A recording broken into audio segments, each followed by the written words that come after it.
Marc Sanchez, je vais peut-être donner de l'eau à votre moulin, mais le ministère du Travail disait hier que finalement cette décision du port du masque obligatoire dans les entreprises servait à rassurer aussi les salariés. Mais mine de rien, ça pourrait être aussi l'effet inverse. C'est quand même très anxiogène.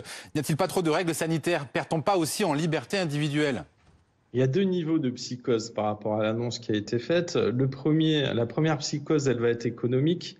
Et comme je vous l'ai précisé tout à l'heure, elle va engendrer, je pense, un ralentissement économique parce que les gens vont effectivement avoir beaucoup moins de volonté d'aller consommer. On l'a vu d'ailleurs sur les dernières statistiques que le SD a lancées sur les soldes.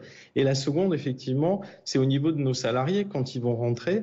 Alors, on a évoqué tout à l'heure la problématique des sanctions qui seront à disposition du chef d'entreprise. Je ne gâche pas que sur cet aspect-là, il y ait quand même des jurisprudences à construire parce qu'on est dans un débat sur l'efficacité du masque en tant que tel, même en tant que TI, même s'il est effectivement imposé par le chef d'entreprise. Ça, c'est le premier élément. Et le deuxième élément, qu'est-ce que vous allez faire quand vous allez avoir un salarié, par exemple, qui est asthmatique, hein? Donc on va saisir le médecin du travail. On ne sait pas trop comment naviguer sur ces aspects-là. Et effectivement, ça contribue à créer ce climat anxiogène.